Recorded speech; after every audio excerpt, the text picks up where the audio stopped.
Baik, selamat bertemu, salam jumpa buat anak-anak semua. Hari ini kita masuk untuk video pembelajaran pada tema 1, subtema 2, pembelajaran 5 dan 6. Ada 3 mata pelajaran, yaitu IPA, Bahasa Indonesia, dan SPDP. Kita mulai satu-satu.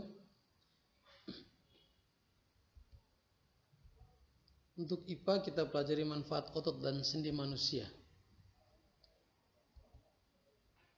Otot merupakan alat gerak aktif yang mampu berkontraksi dan berelaksasi. Otot akan menggerakkan tulang. Otot manusia dapat dibagi menjadi 3 kelompok yang berbeda, yaitu otot polos, otot rangka, dan otot jantung. Semua otot ini dapat menegang dan melemas, tapi memiliki fungsi yang berbeda. Sendi adalah bagian tubuh yang menghubungkan tulang-tulang kita. Jenis-jenis otot. Yang pertama, otot polos. Otot polos ditemukan di dinding organ dalam pada tubuh kita seperti pembuluh darah, saluran pencernaan, kandung kemih, dan rahim. Otot polos dikendalikan oleh alam bawah sadar otak. Otot polos bekerja pada saat kita buang air kecil. Otot polos juga bekerja membuat mata kita fokus pada saat kita menatap sesuatu.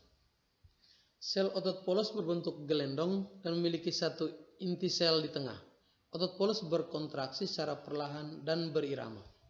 Anak-anak bisa memperhatikan gambar otot polos pada slide ini.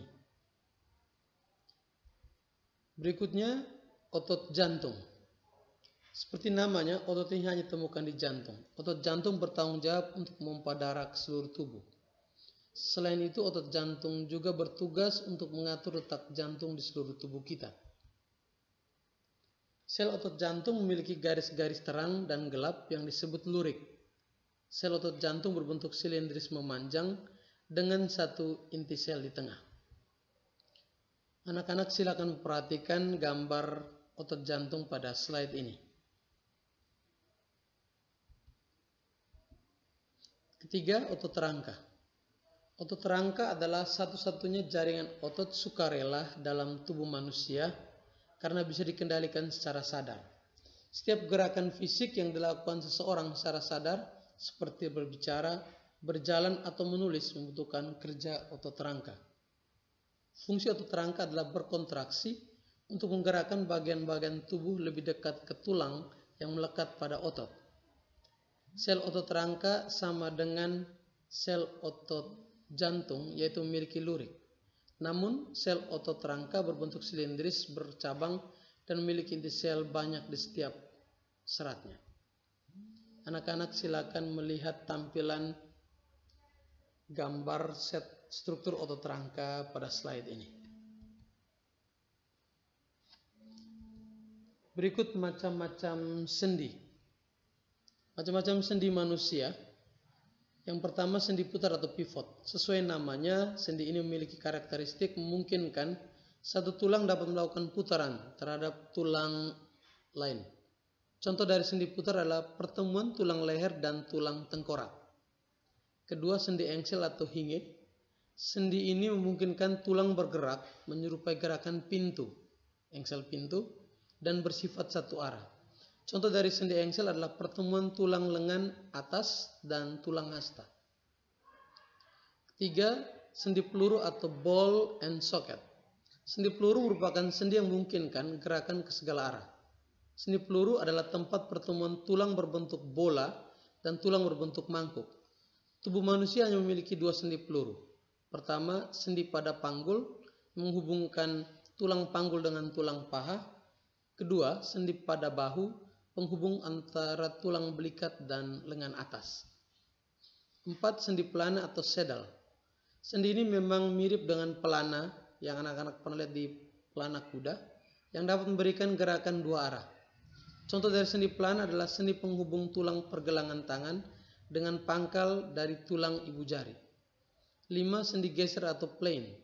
Sendi ini memungkinkan pergerakan yang sangat terbatas.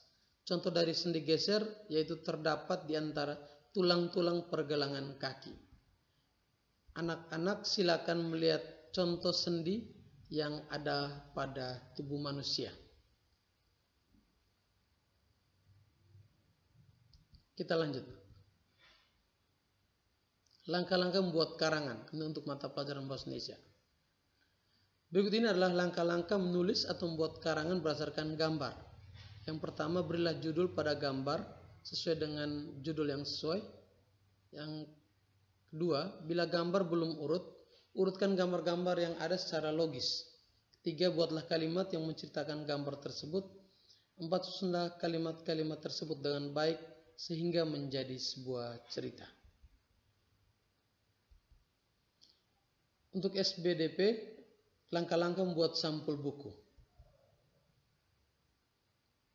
Mengetahui target pembaca sebelum menentukan untuk membuat desain sampul buku, kita harus mengetahui target pembaca pada buku tersebut. Memetakan desain, menentukan warna, memilih objek foto atau gambar, dan menentukan font atau efek. Baik, terima kasih untuk semua yang sudah menyaksikan video ini dan selamat belajar. Semoga bermanfaat bagi kita semua. Salam sehat dan sampai jumpa pada video pembelajaran selanjutnya.